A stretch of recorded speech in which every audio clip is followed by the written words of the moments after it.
जय हिंद दोस्तों, मैं Rajesh YouTube channel math with Rajesh Indian 360 में आप सबका फिर से स्वागत करता हूं। कैसे हैं आप सभी? उम्मीद है आप सब ठीक होंगे। कल हमने आरआरबी ग्रुप डी 28/9/2018 शिफ्ट 2 का पेपर आपको कराया था, ठीक है ना। कुछ 12 क्वेश्चन हमने कर लिए थे। आज हम आगे करने वाले हैं कुछ सवाल और, ठीक है। हाँ, तो कल का सेशन आपको कैसा लगा?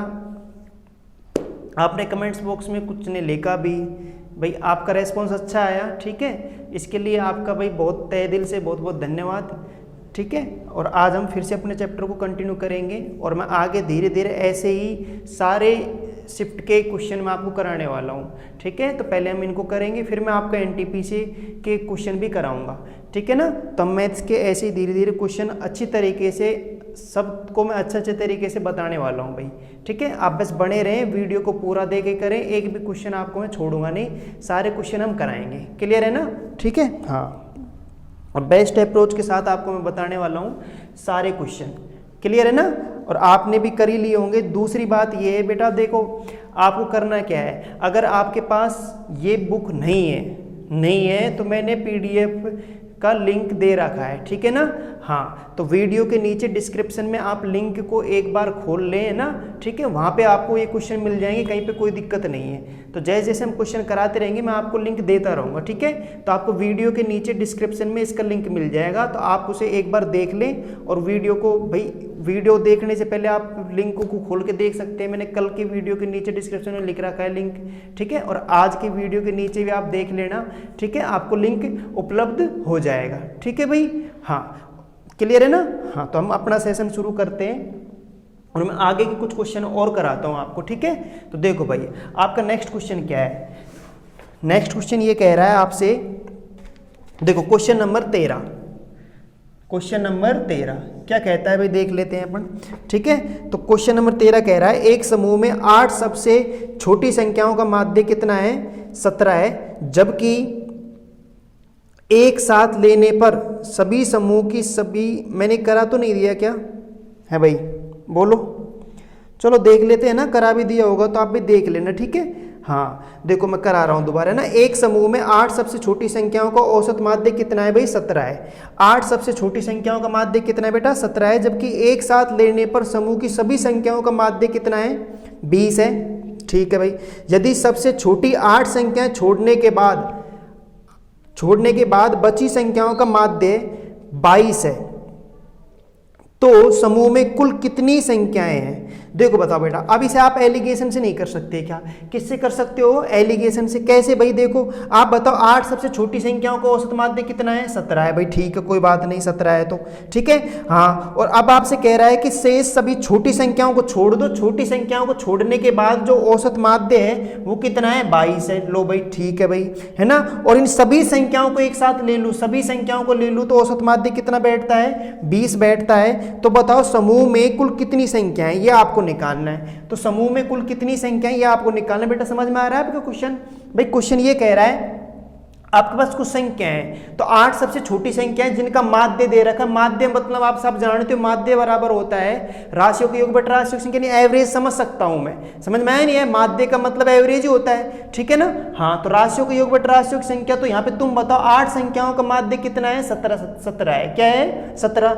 शेष संख्याएं जो बाकी की संख्याएं बची, 8 के अलावा जो संख्याएं बची है, कितनी भी हो, हमें उससे कोई मतलब नहीं है। शेष संख्याओं का माध्य कितना है? 22 है। कितना है बेटा? 22 है। और वो कह रहा है, और इन सभी संख्याओं का माध्य, यानी इसको और इन दोनों को मिलाने पर जो सभी संख्याओं को, सारी संख्याओं को मिला दो, उनका माध्य कितना बैठता है? 20 बैठता है। तो बताओ मिश्रण एलिगेशन लगेगा नहीं लगेगा? दो संख्याओं को मिलाने पर, दो तरह की संख्याओं को मिलाने पर तीसरी तरह की संख्याओं का माध्य दे रखा है, यानी मिला रखा है, तो आप बताओ मिश्रण लग जाएगा, ठीक है भाई। मिश्रण क्या कहता है? 20 में 17 गया, बोलो इधर आएगा 3, 22 में से 20 गया, क्या बताता है बेटा? 2, तो 2:3 नहीं आ गया क्या? ये रेशो आ गया। किसका रेशो आ गया? संख्याओं का रेशो आ गया। किसका आ गया बेटा? संख्याओं का रेशो आ गया, ठीक है। हाँ, तो आप बताओ, आपसे वो दे क्या रखा है सवाल में? आपको चाहिए कुल संख्याएं। क्या चाहिए बेटा? कुल संख्याएं चाहिए। देखो कुल संख्या बड़े आराम से निकाल सकते हैं हम, ठीक है ना, कुल संख्याएं चाहिए। तो कुल संख्याएं कैसे निकालोगे आप बताओ, आपको सवाल में क्या दे रखा है, आपको सवाल में दे रखा है क्या कि 8 सबसे छोटी संख्या, तो बोलो 8 संख्याओं के बारे में चर्चा कर ही रहा है ना, और वो भी किसकी बात कर रहे हैं, सबसे छोटी। तो सबसे छोटी संख्याएं यही तो थी, सबसे छोटी संख्याओं का माध्य ही तो था ये, सबसे छोटी संख्याओं का, ये शेष संख्याओं का माध्य था बेटा, किसका था, शेष का। तो सबसे छोटी संख्याओं का माध्य 17 है, तो बताओ सबसे छोटी संख्या रेशो में कितनी है, 2 है, कितनी है, 2। तो बताओ सबसे छोटी संख्या दे कितनी राखी है, 8, तो इसी का रेशो तो आएगा नीचे 2, सही है ना। या फिर मैं बोलो आया नहीं है, और आपको टोटल संख्याएं चाहिए, तो बोलो 3 और 2 5, यानी 5 की वैल्यू चाहिए तो 5 से गुणा कर दो। बोलो 2 चौके 8 और 4 पंजे 20, तो 20 संख्याएं होंगी। बता दीजिए कहीं प्रॉब्लम हो तो बेटा, है ना, 20 संख्याएं होंगी, यही हमारा आंसर है। बोलिए कहीं प्रॉब्लम है बेटा, दिख रहा है नहीं दिख रहा, सब कुछ साफ साफ दिख रहा है ना आपको, ठीक है। हाँ तो बोलो भाई कहीं प्रॉब्लम हो तो बोलो, ठीक है। आगे समझ में, आगे चले क्या, आगे चले, ठीक है। वाकई आप ऐसे भी कर लेते, समझ रहे होंगे आप कि रेशो 2 आ गए यहाँ पे, तो तुम बताओ 2 की वैल्यू कितनी है, 8 है, तो 1 की वैल्यू कितनी आ गई बेटा, 4 आ गई, और 3 और 2 कितना हो गया, 5, 5 चौके 20, ठीक है ना, कर लोगे ना आप। या फिर ऐसे कर लो, एक ही बात, 2 बराबर 8 के, तो 1 का मान 4 आएगा, आपको 5 का मान चाहिए। अगर आपको शेष संख्याएं चाहिए 3 से गुणा कर दो, किससे गुणा कर दो, 3 से। शेष चाहिए तो आपको सबसे छोटी चाहिए, 2 से गुणा कर दो। टोटल चाहिए 3 और 2 5, 5 से गुणा कर दो। आपको अंतर चाहिए तो 3 में से 2 घटा के 1 का अंतर आ रहा है, तो 1 से गुणा कर दो। समझ में आया ना। कुल मिला के आप कुछ भी निकाल लो यहाँ से, कहीं कोई दिक्कत नहीं है। तो आप एलिगेशन लगा सकते हो, आप पहचान जाओगे कि भाई सवाल में क्या लगा सकते हैं हम, एलिगेशन वाला नियम लगा सकते हैं। बाकी आप और मेथड से भी कर सकते हो सवालों को, है ना, ठीक है। हाँ जैसी आपकी इच्छा हो वैसे कर लेना। क्लियर है, आगे चलें। नेक्स्ट क्वेश्चन देखो भाई, 14 क्वेश्चन। 14 क्वेश्चन क्या कह रहा है आपसे, देखो भाई 14 क्वेश्चन क्या कह रहा है, फटाफट पढ़ते हैं। सारथी ने एक बैंक में 3,125 रुपए जमा कराए, है ना, ठीक है, नहीं है, जिस पर बैंक द्वारा 8% साधारण ब्याज वार्षिक दे है। तो आप बताओ, आपको प्रिंसिपल दे रखा है, मूलधन दे रखा है 3,125 रुपए का, ये आपको प्रिंसिपल दे रखा है, और दर कितनी दे रखी है, 8%, दर 8% है, ठीक है। और धन समय कितना दे रखा है बेटा, 5 साल, कितना दे रखा, 5 साल।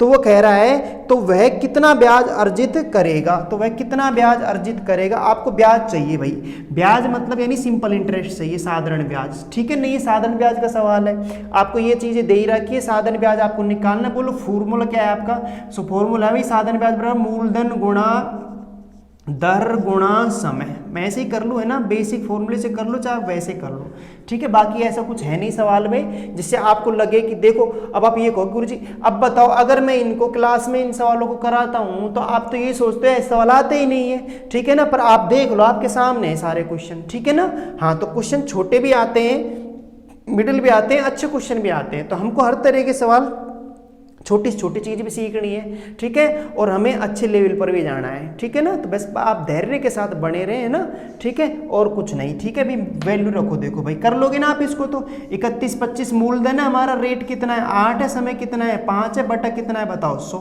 सही है नहीं है। तो बोलो मैं अगर 5 से काट लूँ तो कितनी बार कट गया, 20 बार। फिर बेटा मैं 4 से काटूँ तो 4 दूनी 8, 4 पंजे 20, 5 से इसको उड़ा दो, ठीक है, 5 6 30, 5 दूनी 10, 5 25, 625 दुगुना करना है, यानी 1250 रुपए। तो 1250 रुपए हमारा क्या आ जाएगा, आंसर आ जाएगा। बता दीजिए कहीं प्रॉब्लम हो तो बेटा, हो जाएगा नहीं हो जाएगा, सही है क्या, क्लियर है, हो जाएगा ना, सही है। तो ये हमारा क्या आ जाएगा, साधारण ब्याज, कहीं प्रॉब्लम नहीं है। नेक्स्ट चलते हैं आगे, है भाई। या फिर आप 8 पंजे 40, 8 पंजे 40 को ऐसे करते, ठीक है, नहीं है, किसके बराबर करते, बोलो, बात वही है ना, फॉर्मूले से ही तो बनेगा, ठीक है, नहीं है, समझ में आ रहा है नहीं आ रहा। हाँ तो वही फॉर्मूला बनना है, बाकी कुल मिला के वो तो घुमा फिरा के कैसे कह दो आप चीज़ों को। लेकिन यहाँ पे ऐसा कुछ है नहीं कि जो हमें कुछ और तरीका अपनाना पड़े ना, बेसिक क्वेश्चन था, कहीं प्रॉब्लम नहीं है, ठीक है। हाँ हमें सारी चीज़ें सीखनी है, बेसिक मेथड भी सीखने हैं, या फिर हमें जो भी जुगाड़ लगाना है सब कुछ सीखना है। नेक्स्ट क्वेश्चन 15वां क्वेश्चन देखो बेटा, 15वां क्वेश्चन कह रहा है, एक जोहरी ने हीरे का एक हार विशिष्ट रूप से बनाया और उसका विक्रय मूल्य 10 लाख तय किया। कितना लाख बेटा, 10 लाख, ठीक है। इसके निर्माण में कच्चे माल सहित जोहरी ने 3 लाख का निवेश किया था, ठीक है। कच्चे माल के लिए कितना निवेश किया था, 3 लाख रुपए का निवेश किया था, और 2 लाख के श्रम शुल्क का भुगतान किया था। यदि कच्चे माल की लागत 20% सोना था, कच्चे माल की लागत का 20% सोना था, तो सोना खरीदने के लिए जोहरी ने कितने रकम खर्च की थी। बेटा देखो सीधा सवाल है, इसमें बेवजह की लैंग्वेज दे रहा है कि आप बताओ, कच्चे माल से तुलना कर रहा है कि कच्चे माल का 20% निकाल लो। कच्चे माल का क्या निकाल लो? 20%, उतना सोना था। वो स्पष्ट कह रहा है कि कच्चे माल का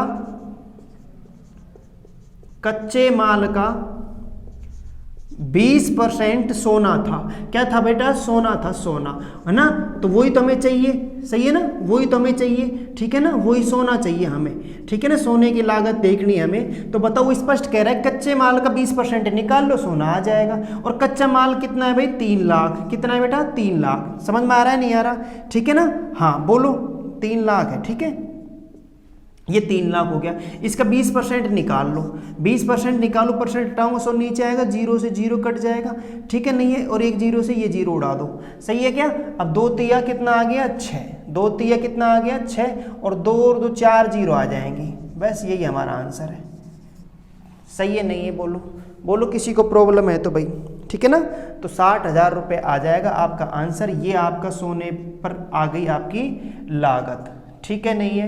नेक्स्ट करें क्या? बेवजह की लैंग्वेज दे रखी है, 10 लाख, 2 लाख श्रम शुल्क और ये, ठीक है, जो हमसे पूछ रहा है स्पष्ट है, तो वो आपको घुमा रहा है बेवजह कि आप इसमें टाइम वेस्ट करो। बाकी आपको समझ गए होंगे क्वेश्चन क्या है, ठीक है ना। वो आपसे स्पष्ट कह रहा है कि कच्चे माल की लागत 20% है, तो 20% निकाल लो, तो आपको कच्चा वो सोना मिल जाएगा। तो सोने की लागत निकालनी थी हमें, ठीक है ना। नेक्स्ट क्वेश्चन देखो बेटे, तो मैं लिख देता हूँ, 0.6 के ऊपर बार है, सही है ना। इसको भिन्न में चेंज करना है, किस में बदलना है बेटा? भिन्न में, ठीक है। 0.6 के ऊपर बार लगी हुई है, भिन्न में चेंज करना है। तो मैंने बहुत अच्छी तरीके से सारी चीजें करा रखी हैं आपको, सही है नहीं है। तो आप एक चीज बताओ, जिसने नहीं की वो देखो, आप बताओ यहाँ पे इनको हम कैसे सोल्व करते हैं। हमने बेसिक तरीके से भी इसको बता रखा है, लेकिन वो चीज मैं यहाँ नहीं बता सकता, ठीक है, हाँ, वरना आप छोड़ के चले जाओगे कि गुरुजी पता नहीं क्या बता रहे हैं। तो आप बताओ, यहाँ पे 0.6 के ऊपर बार है, तो आपका पहला काम होता है दशमलव भी हटा दो, बार भी हटा दो, और नीचे वो संख्याएं रखते हैं, जितनी संख्याएं दशमलव के बाद देखते हैं ना, दशमलव बाद ऐसी कितनी संख्या जिनके ऊपर बार है। तो देखो, एक संख्या है जिसके ऊपर बार है, तो एक बार 9 आ जाएगा, सही है ना। कर दो, वैसे इसे सरल कर लो, 2 तिया 6, 3 से काट लो ना बेटा, 3 से, 3 दूनी 6, 3 तिया 9, तो बोलो 2/3 आ जाएगा बेटा हमारा आंसर, ठीक है ना। बोलो बोलो, कोई दिक्कत है भाई? मैं आप एक बार रिपीट करा देता हूँ आगे कराने से पहले बच्चों को। जैसे मान लो, जैसे ये होता 1.23 के ऊपर बार, ऐसे होता, और देख लो मैं ऐसे यहाँ पे छोड़ देता हूँ। इसको हम कैसे चेंज करेंगे? मैं एक क्वेश्चन वैसे ले रहा हूं अपनी तरफ से, ठीक है ना। मैं एक बार रिपीट करा देता हूं कि ऐसे क्वेश्चन आप कर लेना भाई, है ना, ठीक है ना। एक क्वेश्चन बता रहा हूं, बस ये आप देखना, समझ जाते हो तो बहुत अच्छी बात है, वरना बेटा ये थोड़ा देख लेना आप क्लियरिटी से, ठीक है। हाँ, तो बेटा पहला काम होता है दशमलव भी हटा दो और बार भी हटा दो, सब कुछ हटा दी। अब दूसरा काम होता है इसमें से वो संख्या घटाओ जिनके ऊपर बार नहीं है। तो बार नहीं है किसके ऊपर? 1 और 2 के ऊपर, तो वो घटा दिया। अब नीचे आ जाओ, सही है ना। नीचे के लिए ध्यान सुनना, मेरी बात नहीं सुनोगे तो फिर दोबारा आप वीडियो को रिपीट करके फिर मेरी बातें ध्यान सुनना, समझ में नहीं आए तो, ठीक है। तो दशमलव के बाद मैं नीचे जो हर में आऊंगा, हर के लिए देखो, ये तो अंश का काम हो गया, ये काम आपको अंश में करना है। बार और दशमलव हटा दी, 123 हो गया। फिर जिनके ऊपर बार नहीं है, 1 और 2 के ऊपर बार नहीं है, वो संख्या घटानी है इसमें से, ठीक है ना। फिर आपको करना क्या है? आपको फिर ये करना है कि नीचे हर में आना है, हर के लिए आपको दशमलव के बाद संख्याएं देखनी है। तो दशमलव के बाद बताओ कितना है बेटा? 2 और 3 है, सही है ना, 2 और 3 है। तो आपको करना क्या है? इनमें 3 के ऊपर बार है, 2 के ऊपर बार है नहीं, तो आपको एक काम ये करना है कि जितनी दशमलव के बाद जितनी संख्याओं के ऊपर बार है उतने तो 9 आएंगे, और बार कितने के ऊपर नहीं है? एक संख्या के ऊपर नहीं है, 1 0 आएगी, समझ में आया ना। तो जितने के ऊपर बार, 2 संख्याओं के ऊपर बार होती तो 2 बार 9 आता, और जितनी संख्याओं के ऊपर बार नहीं उतनी 0 आती है। तो फिलहाल 1 के ऊपर बार है, 1 के ऊपर बार नहीं है, तो 1 तो 9 आएगा और 1 0 आएगी। बस इसे सोल्व कर लो, यही हमारा आंसर हो जाएगा। इसे हम घटा लेंगे, क्या घटा लेंगे? घटा लेंगे, बोलो समझ में आया नहीं आया? ठीक है ना, इसे मैं घटा लूंगा, यही हमारा आंसर हो जाएगा। बता दीजिए कहीं दिक्कत हो तो, ठीक है ना। कर लोगे क्या? बताओ बेटा, कर लोगे ना? ठीक है, हाँ। तो ये मैंने आपको एक बार रिवीजन के लिए वैसे बता दिया, बाकी आप समझदार हो, ना, आप कर लेना है, ठीक है। एक बार वीडियो को रिपीट करके देख लेना मैं क्या कह रहा हूँ, मैंने ये कैसे बताया है, ठीक है। ये रिवीजन के लिए आपको बताया है, बाकी आप, मैंने ये क्वेश्चन जो आपको लिए है, हाँ, इससे बेहतर क्वेश्चन मैंने आपको बता दिया, ठीक है। नेक्स्ट क्वेश्चन, ये देखो, ये कोई क्वेश्चन है क्या? 60 एवं 54 का लय से पूछ रहा है। वो क्या पूछ रहा है? लय से, 60 m 54 का ले से पूछ रहा है तो तुम वैसे ही उड़ा देते हो यो में। भाई देखो मैं एक बार करके बता देता हूँ, 2 का भाग देंगे पहले, ले से ऐसे ही तो लेते हैं बेटा, है ना। 30 यहाँ पे कितना आ गया 27, बोलो फिर 2 को भाग दे दो, ये 15 बार, 27 में जाएगा ही नहीं। फिर 3 का दे दो, 3 पंजे 15, 3 नाम 27, ठीक है। फिर 3 का दे दो 5 और 3, सही है क्या, ठीक है ना। तो ये लैसे आ गया। अब तुम देख लो यहाँ पे क्या कह रहा है, ये तुम्हारा आ गया 2 गुणा 2 गुणा 3 गुणा 3 गुणा 5 गुणा 3, ऐसे ही तो है, ठीक है। अब तुम देख लो एल, तुम्हें ऑप्शन में देखो 3 संख्या दे रखी है, 5 दूनी 10, ठीक है, 3 तिया 9 और 3 दूनी 6, तो तुम्हारा ये जोड़ा बैठ जाएगा बी ऑप्शन। कौन सा ऑप्शन, बी। या फिर वैसे ही कर लेते, उड़ा देते ना आप हवा में ही। अरे 60 है तो मैं इसको ऐसे लिख सकता हूँ 10 6 की 60 है, टुकड़े मन ही मन में कर लो ना। 54 है, 54 के टुकड़े अलग कर लो, 6 नाम 54, बोलो कर लो नहीं कर लो, समझ में आया नहीं आया। तो बताओ 6 यहाँ पे भी है, यहाँ पे भी है, तो एक 6 आ गया, है ना। 10 यहाँ है, 10 यहाँ हो चाहे मत, तो 10 भी ले लो, और इधर 9 है, इधर 9 भी ले लो। बेटा आपके हाथ में कैसे सोचना है, ये आपको सोचना है, ठीक है ना।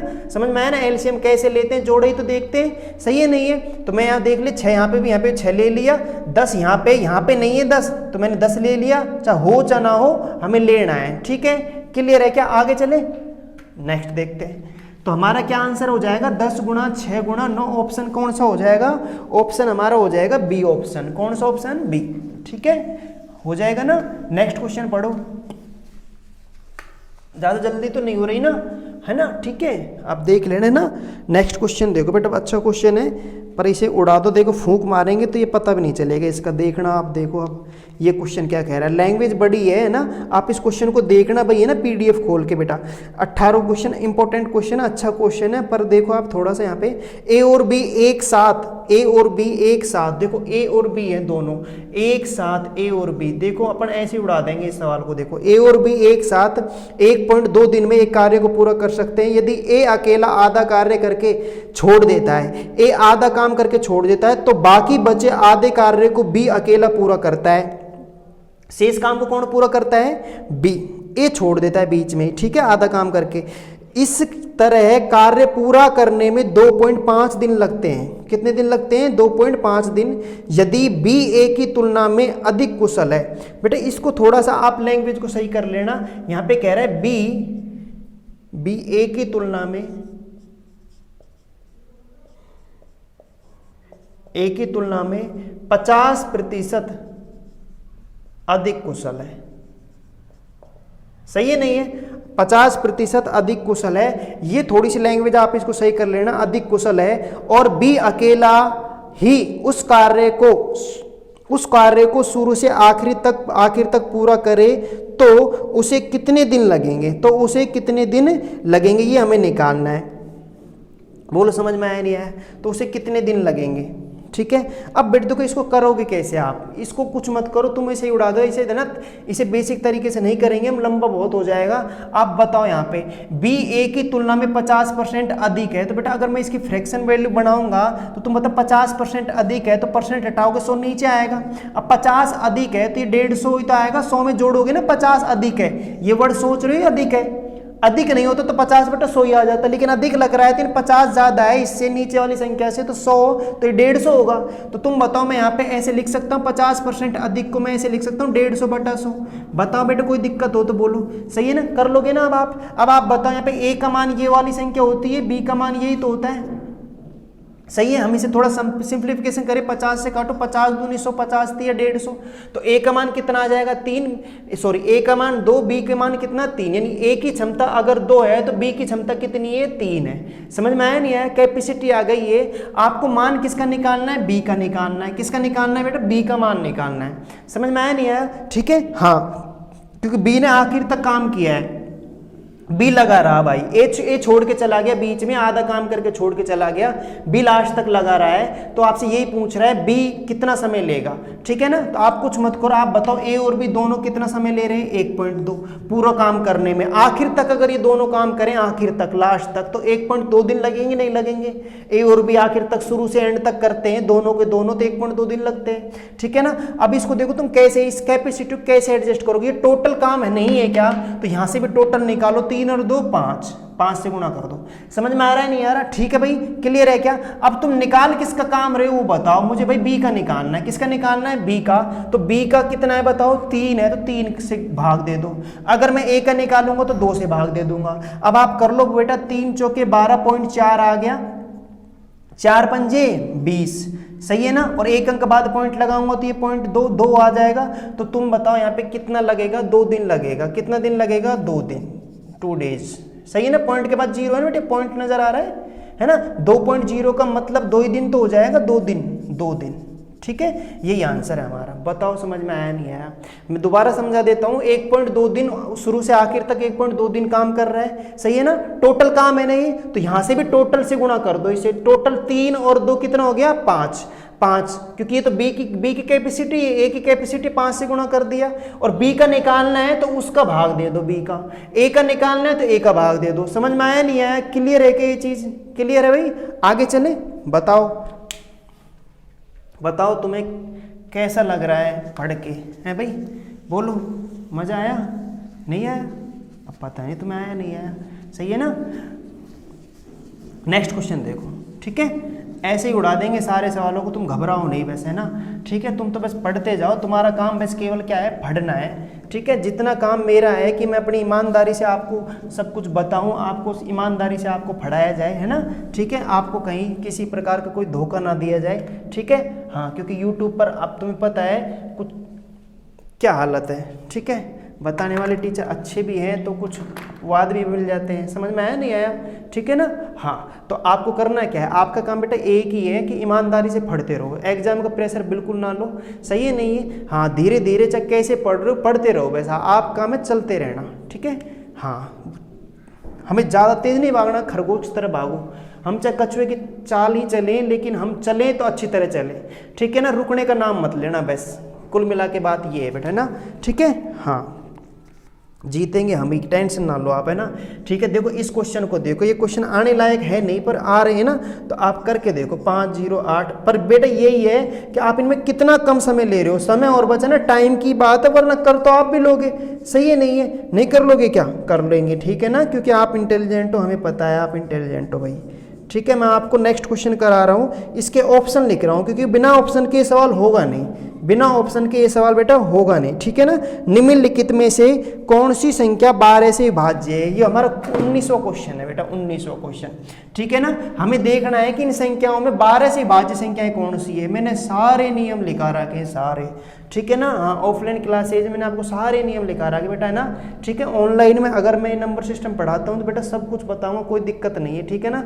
लेकिन अभी आपके पास इतना समय नहीं है तो वो चीज़ अभी हो नहीं सकती, इसीलिए हम क्या कर रहे हैं? हम प्रीवियस ईयर के पेपर कर रहे हैं, ठीक है ना। हाँ, बाकी बेटा ऑनलाइन ऑफलाइन क्लासेस शुरू है हमारी। अगर कोई बच्चा आपका छोटा बड़ा भाई बहन है, सही है नहीं है, तो वो करना चाहे तो ठीक है, आप भेज देना भाई यहाँ पे, ना, ठीक है। हाँ, आप बताओ, यहाँ पे मैं एक सवाल कर रहे हैं, 12 से विभाज्य देखना है, तो 12 के आप टुकड़े कर लो बेटा, 3 चौके 12। बोलो समझ में आया नहीं आया? ठीक है ना, 3 चौके 12 कर ली ना। यानी आपको करना क्या है? अब यहाँ पे 3 और 4 का नियम देखना है किस ऑप्शन में लग रहा है बेटा। तो 4 का नियम क्या कहता है? 4 का नियम ये कहता है, भाजकता का नियम, कि अंतिम दो अंकों में अगर 4 का भाग चला गया तो 4 से विभाज्य होगी। तो बेटा अंतिम 2 अंकों में देख लो, सारे ऑप्शन ऐसे हैं जिनके अंतिम 2 अंकों में किसका भाग जाएगा? 4 का भाग जाएगा। आपको पूरी संख्या में 4 का भाग नहीं देना है, पूरी संख्या में 12 का भाग भी नहीं देना हमें, सही है ना। हम वैसे ही पता कर लेंगे, देखो वो तो वैसे ही पता लग रहा है, 4 का नियम तो जाएगा भाग, ठीक है ना। 4 का तो सभी ऑप्शनों में जा रहा है, ठीक है भाई, है ना। लेकिन 12 का भाजकता का नियम अगर वास्तव में जाएगा, 12 का भाग जिस संख्या में जाएगा उस संख्या में 4 का भाग भी जाएगा और 3 का भी जाएगा, सही है, दोनों का भाग जाएगा, ठीक है। नहीं, 4 का भी जाएगा और 3 का भी जाएगा। तो 4 का तो चला ही गया, 3 का और देखते हैं। तो 3 का देखो, 3 उड़ा दो, 3 को तो, सही है नहीं है। तुम तो 3 का गुणा जोड़ाते चलो। बोलो बेटा 8 और 5 13, 8 और 8 16, 16 और 5 21, 3 7 21, समझ रहे हो ना। योग में किसका भाग देना है? 3 का। तो बोलो पूरा भाग चला गया, नहीं चला गया, मतलब ये 12 से विभाज्य है। मैं यहाँ पे ये कह रहा हूँ, 3 का भाजकता का नियम कहता है अंकों के योग में किसका भाग जाना चाहिए? 3 का। अगर अंकों के योग में 3 का भाग चला गया, किसका भाग चला गया? 3 का, ठीक है ना। पूरा भाग चला गया, तो समझ लो यानी शेषफल क्या बचेगा, 0। शेषफल अगर 0 बच रहा है यानी पूरा भाग चला गया, तो 3 का भी चला गया और 4 का भी चला गया, तो ये ऑप्शन हमारा सही है, बाकी सारे ऑप्शन गलत है, हमें चेक ही नहीं करने पड़े। ठीक है ना, तो आप तो गुणज उड़ा देना ऐसे, 9 उड़ा दो, 3 का भाग 9 में जा रहा है, 3 उड़ा दो, सही है, 8 और 5 13, 13 में 3 का भाग नहीं जाएगा, हटा खत्म, 3 उड़ा दिया, 8 और 5 13, 13 और 7 20 नहीं हो रहा, खत्म, सही है ना, 8 और 5 13, 3 3 दूनी 6, ये तो उड़ाई, तो ये तो अलग ही हटा लो, और 8 5 13, 13 में 3 का नहीं जाएगा, नहीं, गलत। ठीक है ना, तो गुणज उड़ा देंगे हम, कोई दिक्कत नहीं है। बोलो भाई, कोई दिक्कत हो तो बोलो। समझ में आया, नहीं आया बेटा? ठीक है, हाँ, आज थोड़ा लेट हो गए है ना, तो इसके लिए क्या करें, परिस्थिति कुछ ऐसी होती है ना। एक क्वेश्चन और देखते हैं बेटा, 20वां क्वेश्चन देखो आप फटाफट। ठीक है बेटे, ग्राफ दे रखा है आपको, है ना, सही है ना। आपको देखो मैं क्वेश्चन बता देता हूँ, देखो बेटे क्वेश्चन है 20वां, दिख रहा है आपको क्वेश्चन 20वां क्वेश्चन, ये ग्राफ दिख रहा है, सही है ना। यहाँ पे देखो मैं आपको बताता हूँ, आपको दिख रहा होगा स्पष्ट, है ना। ठीक है, एक्स और वाई 5 वर्षों में चीनी का उत्पादन 5 वर्षों में दे रखा है, 2000 2001 2002 2003, ठीक है बेटा 2004, बोलो दिख रहा है नहीं दिख रहा? ठीक है, हाँ, तो अब बताओ यहाँ पे एक कह रहा है, आपसे कह रहा है कि वर्ष 2000 और 2004 में कंपनी एक्स और वाई के कुल उत्पादन में कितना अंतर है, अंतर देखना है। तो बोलो 2000 में तो कितना है, देखो बेटा 2000 में 40 और 40 कितना है, बोलो 80, है ना, और 2004 ये रहा, 2004 में 60 और 60 कितना हो गया, 120, कितना हो गया 120, 120 और 80 कितना, 120 और 80 में कितने का डिफरेंस है, 40 का डिफरेंस है, सही है ना। लेकिन आप देखना है पे 40, एक ही दो ऑप्शन हो बेटा 40, देखो यहाँ पे भी 40 और यहाँ पे भी 40 है, लेकिन आप बताओ ये लाख टन में, देखो ये ऑप्शन देखो यहाँ पे ऊपर लाख टन में, ठीक है ना, तो ये लाख टन में है, तो आपका 40 लाख टन आ जाएगा बेटा आंसर, सही है, बोलो कर लोगे ना, कर लोगे क्वेश्चन, है ना, सही है। नहीं है तो मैंने आपको ग्राफ बता ही दिया कि आप पीडीएफ में देख लेना, सही है। 2000 में 40 का 2 बन रहा है, तो 40 80 लाख तो वो हो जाएगा, और 2004 में 60 और 60 120 वो हो जाएगा, तो 120 में से 80 घटाएंगे कितना बचेगा, 40 बचेगा, और लाख टन में है तो 40 लाख टन आंसर। क्लियर है क्या? उड़ा दो ना, दे वैसे वैसे पता लग जाएगा ना, कोई दिक्कत थोड़ी भाई किसी को, ठीक है ना। हाँ तो बेटा अब थोड़ा सा क्या है, हम आज थोड़ा टाइम आपको कम दे पाए हूँ, उसके लिए भैया ना सॉरी, है ना, ठीक है। क्लियर है क्या? तो क्योंकि थोड़ा सा ऐसे काम सल पड़ गया था, क्या कहें आपसे, है ना, ठीक है। क्लियर है, तो बाकी हम कल से बेटा फिर और दोबारा आगे कंटिन्यू करेंगे, मैं आपको टाइम ज़्यादा दूंगा, कोई दिक्कत वाली बात है नहीं, है ना। फिलहाल पर आज के लिए भाई इतना ही काफ़ी है, क्या है, काफ़ी तो नहीं है आपके लिए, पर फिर भी मैं कोशिश करूँगा कि आपको ज़्यादा से ज़्यादा टाइम दे सकूँ, ठीक है।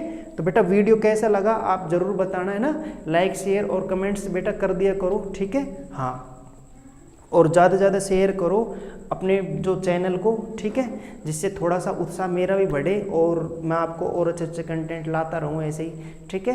तो आपको पसंद आए तो आप लाइक करो, वरना भाई मत करो, कोई दिक्कत नहीं है, ठीक है ना। तो मैं आपको ज़्यादा समय दूंगा, पर थोड़ा सा आज हम कम समय दे पाएँ, इसके लिए फिर आपसे क्या कहें दोबारा, है ना, ठीक है। आप कहोगे भाई गुरुजी बार बार ऐसे क्यों बोल रहे हैं, ठीक है। हाँ तो आगे चलते हैं हम, तो आगे करने से पहले मैं आपसे यही कहूँगा कि भाई